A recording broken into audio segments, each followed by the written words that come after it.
A casual but challenging game packed with references which sadly gets old quite quickly.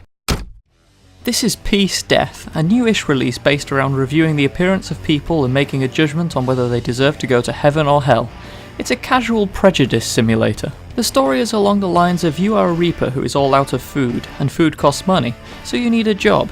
The obvious choice is to work for Death at Apocalypse Incorporated, where you have been given the task of correctly passing judgment on individuals so that he doesn't have to. You have 7 weeks to impress him enough to be given a full-time job. The rules start out simple. People go to heaven, devils go to hell. Easy, right? So you press A to send to hell and D to go to heaven. But it turns out people could also have horns. They also need to go to hell.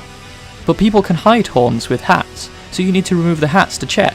It's all pretty logical, but things start to get a little more complicated when purgatory gets involved. Because if someone comes along covered in blood and it washes off, they're not fully evil, so they can go to purgatory. But what if it's their own blood? If it washes off and there's still holes in them, you can ignore that feature entirely. So now someone covered in blood could still get into heaven.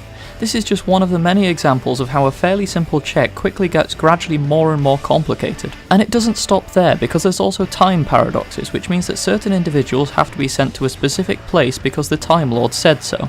These are identified by a scroll with a silhouette. Then there are people who carry a holy book around but renounce it when they're being judged, probably because they're a little bit dim. So they go to purgatory, but then if they refuse to go to purgatory, they go to hell.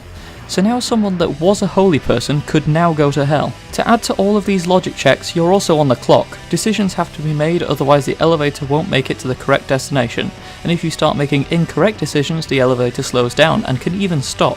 You can still pass if this happens, but your grade will be severely impacted. Now, to spice things up even more, one of your fellow Reapers keeps ringing you up and giving you descriptions which he can't work out, and you need to advise him, but these don't even count to your total, so you're just losing time while he rambles on about unimportant details. Even with all this to bear in mind, the other 3 horsemen will also throw in random catastrophes for you to deal with, which have a character theme so they all look similar to each other.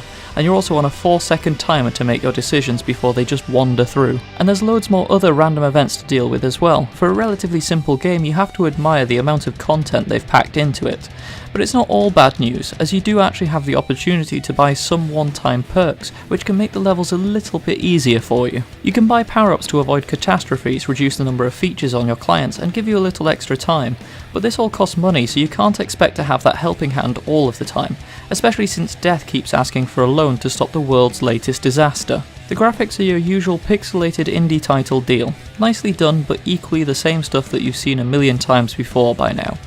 Though admittedly, I do like the detailing on the characters, as you are faced with various characters from Tarantino flicks, Space Marines, Orcs, Fallout characters, and even Guybrush Threepwood. The game ran perfectly from start to finish, although I did think that a couple of the judgments were a little off. The one that came up several times in my playthrough is the phone description specified doesn't hold a weapon, but if you send them to heaven it states you're wrong because he had a weapon. Annoying but not game breaking. Lengthwise it took me 4.1 hours to do one full playthrough of the game, where I found that your journey is marked on the decisions that you make along the way. So this gives you some replayability if you want to try and get a better score, and as usual it has tons of achievements too. The progression is pretty even throughout, and most of the decisions you could work out without being told about, but it's essentially like a rule memory game, where if X happens then you do Y, and you have to remember what sits at the top of the list in terms of importance. When it comes down to recommendation, I have to say that while I like it, I wouldn't recommend it to people, as it can be very frustrating, particularly once you're at the end and it's very easy to make mistakes. It's a fun little game to pass the time and it doesn't cost a huge amount, so it may be worth a shot if it looks like your kind of thing. I haven't even had a chance to read most of the text because I was too focused on the appearance of the characters.